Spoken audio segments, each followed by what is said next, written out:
is Chelsea, and I started ATP this last Monday. So I promised some of you I'd do a video just to tell you about how the first week went and what ATP is like, just because it's hard to read on the website, and it's really helpful knowing from someone who just started. So I made like a little list of things that I just want to touch on, and they're all random, not in order. So the first one is, I started at the Mesa location, if I didn't just mention that, which is in Arizona. And I was looking for housing in an apartment about a month ago. I came here with my family and we looked around. And I didn't choose the ATP housing route just because it's a little bit more expensive, and there's a lot of pros and cons to both, like your own housing and ATP housing. But I think it's $200 a week for ATP housing, and that comes to be about like $800 a month. But like cable's included, furniture's included, and me coming down from Minnesota, it's a 25-hour drive, but I took most of my stuff. So, and then the rest of the things I bought, which is an extra additional cost.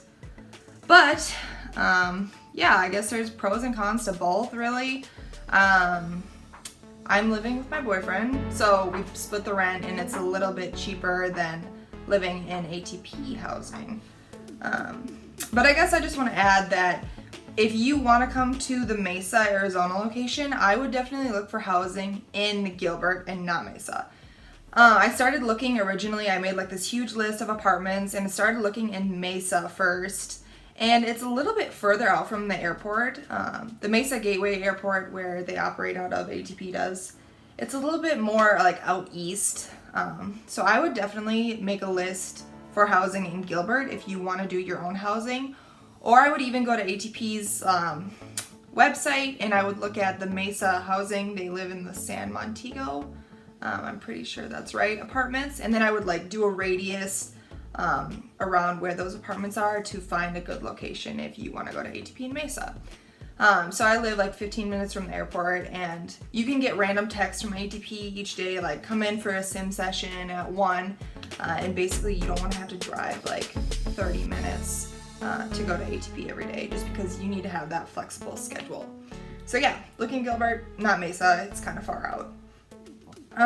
So for ATP, you have to get JEP charts, and then you download them to ForeFlight. And I didn't know how to do this at first, but my CFI walked me through it the first day. But basically you can get, and this is a little money saving tip, you can get a free trial of the JEP charts and then download them to Jepson before you actually buy the version.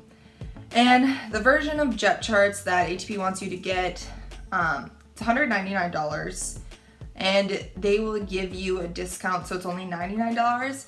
But just get the free trial, because once you actually buy the JEP charts, it'll just last longer. Your subscription will. So just look into the free trial of JEP charts. What else do we have? So I think I said in my last video that I wanted to take the IFR written, the IRA, and I think it's CAX, which is the commercial written test. I said that I wanted to have that done before I left Minnesota. I never got it done just because of the holidays and family, packing, finding an apartment. So unfortunately I never got it done, but I don't know. I would suggest, if you don't have a drastic move like halfway across the country, get the written test done, because it will just make your time at ATP a lot easier.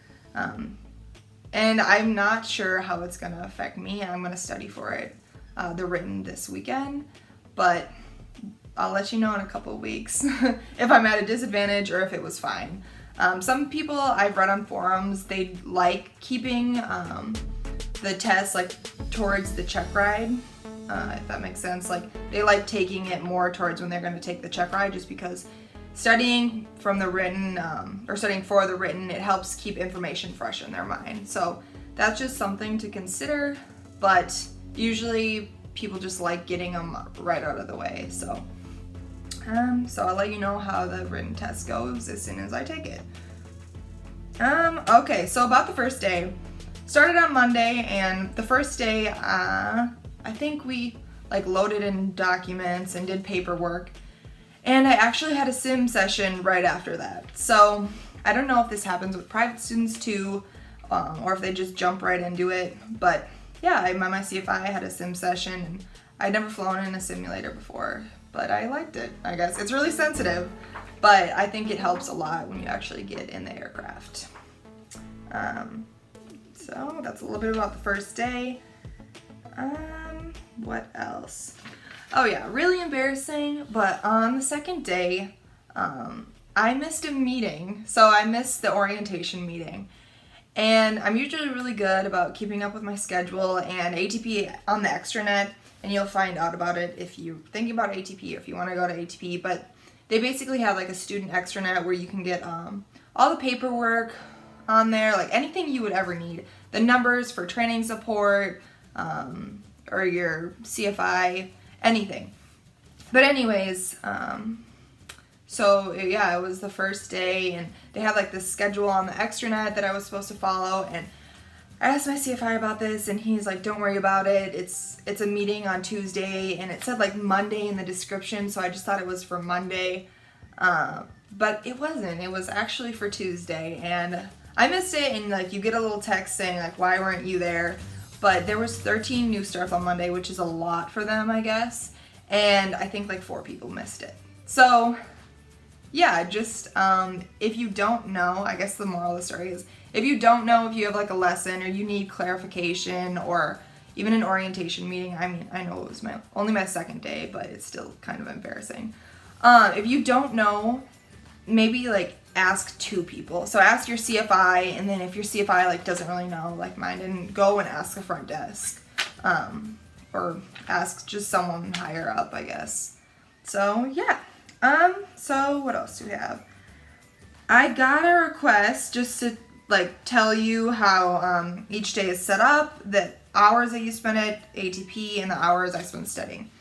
So it's only my first week, like I said, but each day is set up so that you have, well, it really depends on how your CFI schedules it, from what I understand. So you can like let your CFI know that, hey, I really want to go hard at this program and I really want to get events in, and an event is like a sim session or a actual flying session in the aircraft. So basically you can say like, I think there's a little bit of discretion in it. So if your CFI really wants to get hours too, they might like schedule you for more, but you have to have a minimum of 3 events per week to be like on the ATP course program, how it's laid out. So like I said, an event is either a sim session or flying in an aircraft. So so that's how each day is set up, and you can really just talk to your CFI and be like, hey, I want to fly on the weekends because I want to get this program done, and they'll possibly help you with flying on the weekends. And yeah, I think it really just depends because your CFI schedules everything. So if you want to fly on the weekends, or if you want to fly like a ton during the week, just let them know. But you also want time to study, so that's something to consider. How many hours do I spend at ATP?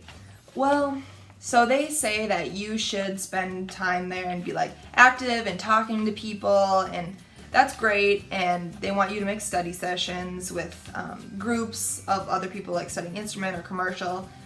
I guess when I went to the University of Minnesota, I commuted from home, so I was always going to class, doing what I needed to do at the university, and then I left right away because I could never study like in the libraries or anything. It was always so distracting, and then you'd see someone you know, and then they'd want to talk for like 5 minutes, and then an hour would pass and you'd be like, I didn't have anything done.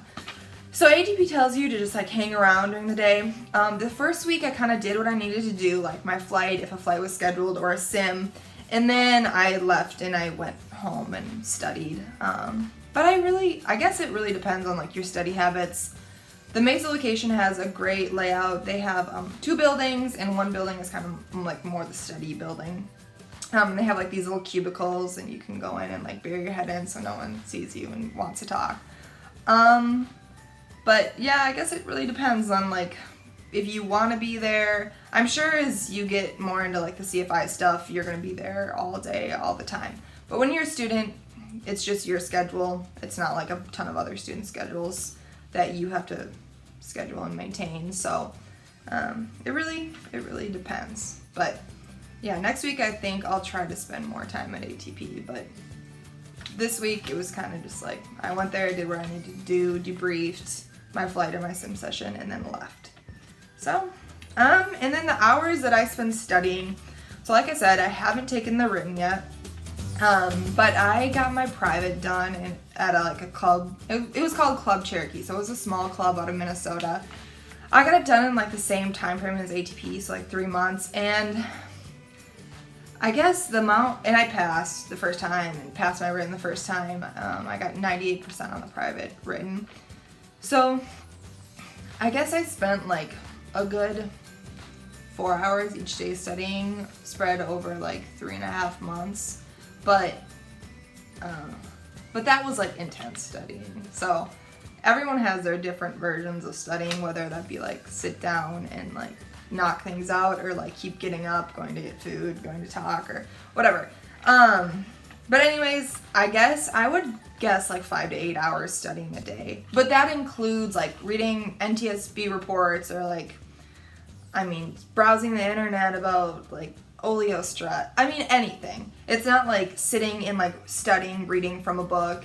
It includes like sims or flying time. It's like, I would say 8 hours is actively being involved in aviation.